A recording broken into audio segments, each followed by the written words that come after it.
like he's got some demons. Number 3, they pull up and there's a graveyard. And a Jewish person does not want to be around dead people. So they pull up and they see this silhouette, I'm imagining, of a man up there in the hills, crying,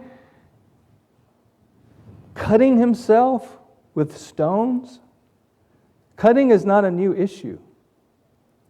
He was cutting himself, hurting himself. He's got chains dangling off of him. And so the apostles are probably thinking, let's get out of here. And this man starts running toward Jesus, and Jesus gets off the boat. Now let's think about this story from Jesus' point of view. This man had no friends whatsoever. The only human contact he had were people trying to keep him enslaved and keep him in bondage. That's the only human contact he had. He was a menace to society. Everyone saw him as absolutely no good. We need to get rid of him. He's just a threat. When he saw Jesus from a distance, he ran. Not away from Jesus. He runs toward Jesus and fell on his knees in front of him. One question we can ask is, why is a man with all these demons falling before Jesus and bowing? I think the answer is found in a translation, the New King James Version, because it's a correct translation of the actual word. Let's look at it. When he saw Jesus from afar, he ran and worshiped him. This is the strongest word in the Bible, in the New Testament, for worship. So, what's going on here? I think what's going on here is the devil was enslaving, the demons were yelling, the disciples were fearing, but this man had something deep inside him that wanted to be free. And so he throws himself and bows down to Jesus. And that is where true freedom always begins. He worshiped Jesus. And he shouted to the top of his voice, verse 7, "What do you want with me?" That's a good question. What does Jesus want with me? What does Jesus want with you? I think the answer, as we see in this story, he wants you to be free from Satan's bondage.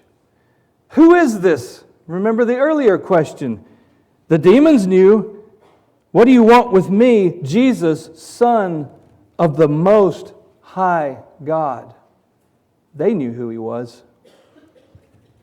Jesus wants us to be free from our bondage. To meet Jesus means deliverance and freedom become available. And if Jesus can run out 2,000 demons from a man, what can he do with us? You know, this man's bondage was no greater than any of ours. To Jesus, it was no more problem to deliver. "Swear to God that you won't torture me," the demons said. For Jesus had said to him, "Come out of this man, you evil spirit." And so Jesus asked him, "What is your name?" And we can imagine thousands of demons saying this at the same time. "My name is Legion, for we are many."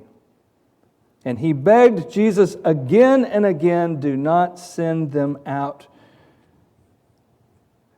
He begged Jesus again and again not to send them out of the area.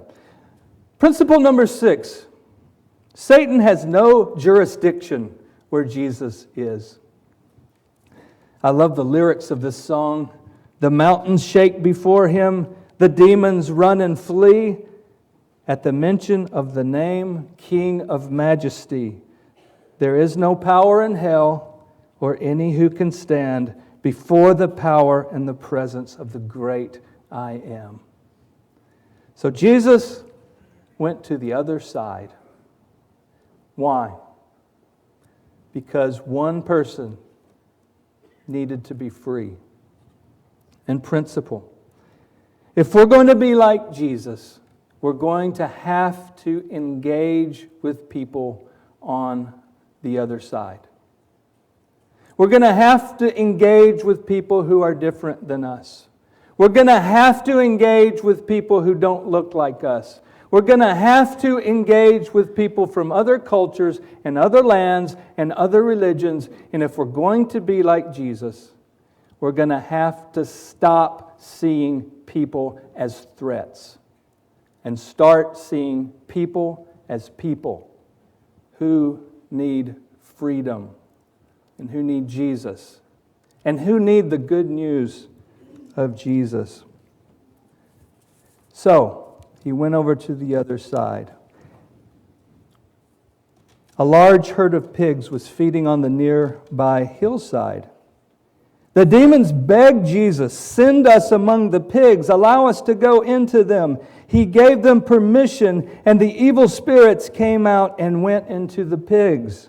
A herd of about 2,000 in number rushed down the steep bank. Now, why would there be 2,000 pigs on a hillside? The answer is they worshipped pigs. The pig was a sacred animal in their religion. Principle: Jesus is more powerful than any world religion. And he shows this in this story. Verse 14, those tending the pigs ran off and reported this in the town and countryside, and the people went out to see what happened. When they came to Jesus, they saw a man who had been possessed by a legion of demons sitting there dressed in his right mind. Principle: when Jesus is around, there is no bondage. Wherever Jesus is, there is freedom available. And this story has a strange ending. You remember the story? The people in the town were afraid now of Jesus. And so they come to him and ask him to leave. And what happens? The demon, or the former demon-possessed man, says, "Jesus, let me go with you." And remember what Jesus said. It says in verse 19, Jesus did not let him, but said, "Go home to your family and tell them how much the Lord has done for you and how He has had great mercy on you." So the man went away and began to tell in the Decapolis how much Jesus had done for him, and all of the people were amazed. So what we see here is Jesus sending out and choosing perhaps one of the very first missionaries. One of the very first Christian missionaries that he sent out was a former demon-possessed man. And this is a great definition of evangelism and mission work. Go and tell what Jesus has done for you. And that's my 10th principle. Once we have encountered Jesus' rescue, we should never remain silent. We need to tell people what God has done in our lives. Why did Jesus cross the lake? Because people needed freedom. And no one gets free and then comes to Jesus. They come to Jesus to get free. Why did we go to India? I want to show you one picture that kind of sums up why we went to India. This one picture. Is it not working? Let's scroll fast. That lady. All right, Cole, my friend, took a picture of this lady while Savannah, I believe, was teaching the ladies. And we saw thousands of expressions and faces like this. But for whatever the reason, this lady kind of sums it all up. You can't hide this. You can't hide what she's feeling. You can't hide that she's getting the best news ever. And this is one of your sisters, new sisters in Christ, because she heard the good news that through Jesus we can be free. We don't have to live lifetime after lifetime to pay off our karma. But you mean to tell me we can have forgiveness in this life? You mean to tell me that we can have new life beginning today? You mean to tell me that we really can go to heaven and we can be assured of that? And through Jesus we can really have freedom? I'd like to end by showing you a brief video, it's about 1 minute and 30 seconds, of what we witnessed on day 6 of our mission trip. We attended the 26th graduation service of World Bible School. And we got to see now some of the more than 1,600 graduates from World Bible School over the last 26 years who are now working in more than 16 countries in South Asia. And I just wanted to end by encouraging you with just their faces and their singing, and realize that these guys, a lot of them are from Bangladesh, a lot of them are from Myanmar or Burma. They're going home and they're going to start spreading the gospel in their own countries, even though they're going to face severe persecution. So let's watch this and then we'll end.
We had the great honor to just stand before this group and say, go and tell what Jesus has done for you. You know, Jesus didn't leave the question unaddressed, did he? Don't you care? Don't you care if we're perishing? What was Jesus' ultimate answer to that? The cross of Christ. So if we ever decide to ask the question, don't you care? Remember the cross of Christ, where we can find freedom.